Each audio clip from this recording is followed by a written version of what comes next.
Suppose you have a big file full of words like this one, and you want to choose one word at random. One way to do it, one simple way, is to traverse the entire file line by line, store all the words into a list, and then choose from the list one word uniformly, and that works.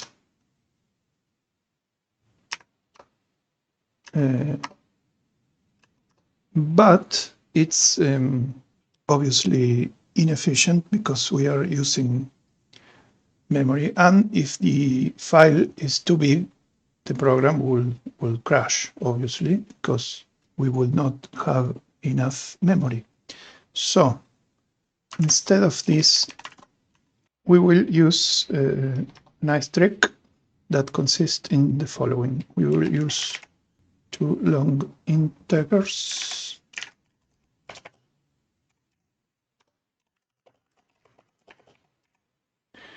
and we will, let's see, yeah, for each word, let's delete this one. For each word, we will increment the quantity of words we encounter, and we will select, let's see, let's remove this one. We are not having, yeah, the chosen word will be a string.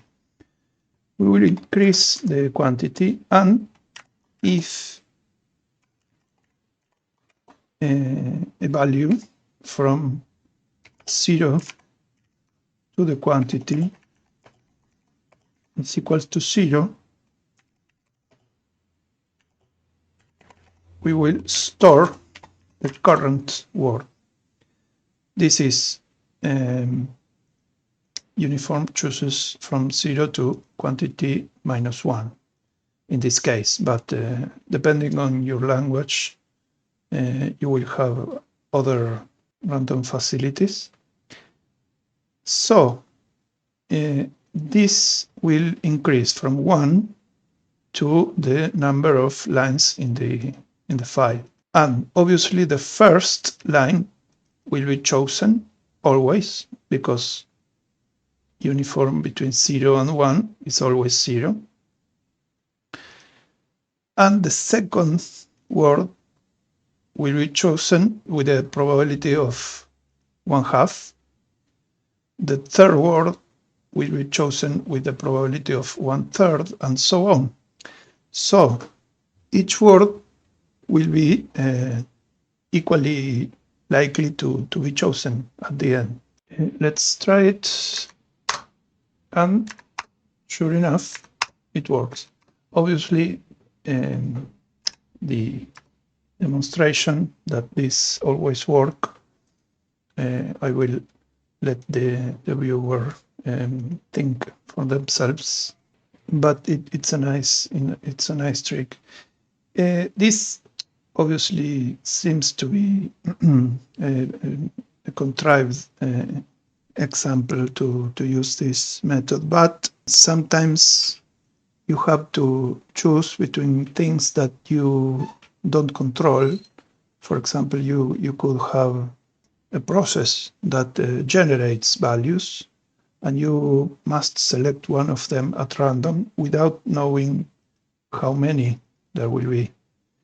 Another use of this technique is in game development, because sometimes you have a situation where you have objects on the screen or on the world, for example, and you must select one at random, and you don't know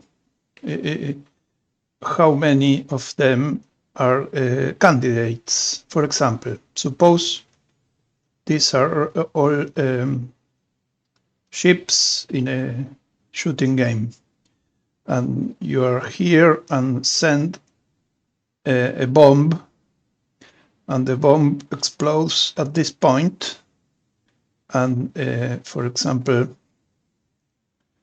the bomb covers a certain radius, no?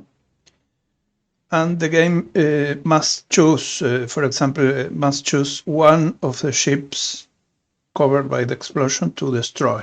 And you could, in theory, construct a list. You could, for each ship of the game, check if the bomb reaches them and add it to an auxiliary list, and then choose from that list. But that involves allocating memory, etc. So it's not very convenient or performant, let's say. So given that you must iterate in the list of ships anyway, you can use this approach to check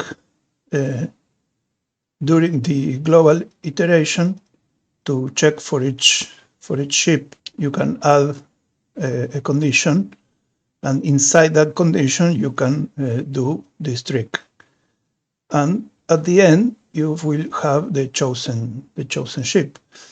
There are other situations, but you can use this in any situation where throwing many random dice is cheaper than allocating memory. Obviously, generating random numbers is itself costly sometimes, but allocating memory in the middle of a gameplay calculation, for example, is also costly. So depending on the situation, you could use this technique. Thanks for watching. Don't forget to like and subscribe, and share the channel with people that could learn a bit about programming or game design. Thanks.